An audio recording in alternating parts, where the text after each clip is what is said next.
Dubai ખાતેથી cyber crime આચરતી આંતરરાષ્ટ્રીય ગેંગના નાસ્તા ફરતા આરોપીને સુરત શહેર સાયબર ક્રાઇમ સેલની ટીમે ઝડપી પાડ્યો હતો। અગાઉ આ ગુનામાં પોલીસે 8 આરોપીઓને ઝડપી પાડ્યા હતા। જોકે દુબઈ ખાતેથી સાયબર ક્રાઇમ આચરતી આંતરરાષ્ટ્રીય ગેંગના નાસ્તા ફરતા આરોપીને સુરત શહેર સાયબર ક્રાઇમ સેલની ટીમે ઝડપ્યો હતો। પોલીસે આરોપી ચંદ્રેશ દયાળ કાકડિયાને ઝડપી પાડ્યો હતો। પોલીસના જણાવ્યા અનુસાર આરોપી લોકોના અલગ અલગ બેંક એકાઉન્ટનો ઓપન કરાવી દુબઈ ખાતે રહેતા નાસ્તા ફરતા આરોપી મિલન દરજીને વાપરવા આપતો હતો।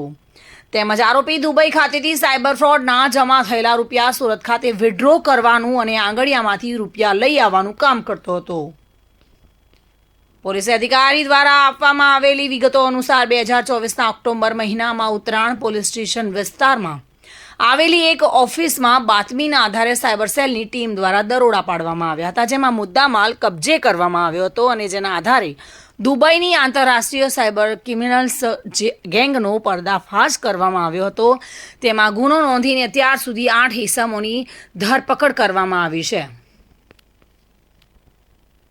જોકે 111 કરોડ રૂપિયાના ટ્રાન્ઝેક્શન એ સમયે ઓક્ટોબરના મહિનામાં મળ્યા હતા અને ત્યારબાદ તપાસ દરમિયાન હાલ લગભગ 119 કરોડ રૂપિયાથી પણ વધુનું ટ્રાન્ઝેક્શન ધરાવવામાં આવ્યું છે। તેમજ અલગ અલગ બેંકોમાં ક્યાંથી કેવી રીતે રૂપિયા ઉપડ્યા છે તેની તપાસ હજુ ચાલુ છે।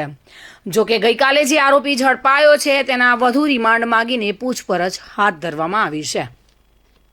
સુરત શહેરની સૂચના અનુસાર સુરત શહેરના નાગરિકો સાયબર ક્રાઇમનો ભોગ ન બને તે માટે પ્રિવેન્ટિવ એક્શન્સ લેવા માટે સૂચના આપવામાં આવેલી હતી। તે અંતર્ગત ગત વર્ષ 2024ના ઓક્ટોબર માસમાં ઉત્તરાણ પોલીસ સ્ટેશન વિસ્તારમાં આવેલ એક ઓફિસ ખાતે બાતમી આધારે સાયબર ક્રાઇમ સેલની ટીમ દ્વારા દરોડા પાડવામાં આવેલા હતા।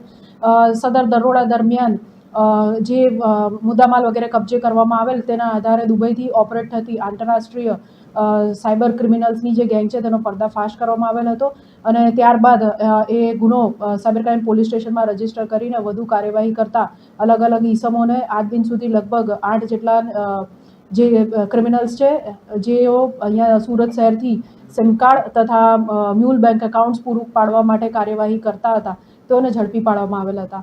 આ કેસમાં જે ક્રિમિનલ્સ દુબઈ ખાતે છે તેઓની LOC વગેરે પણ ઇસ્યુ કરવામાં આવેલ હતી।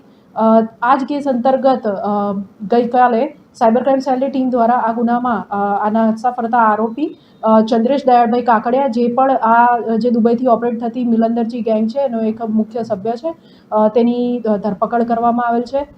સદર આરોપી ચંદ્રેશ કાકડિયા વિરુદ્ધ સાયબર ક્રાઇમ પોલીસ સ્ટેશનના આ ગુના ઉપરાંત કુલ સુરત શહેરના વિવિધ વિસ્તારોમાં અને અલગ અલગ પોલીસ સ્ટેશનોમાં કુલ 7 ગુનાઓ અગાઉ રજીસ્ટર્ડ થયેલા છે વિવિધ કલમો હેઠળ। સુરત શહેર સુનિલ ગાંજાવાલા સાથે bureau report, today Gujarati news.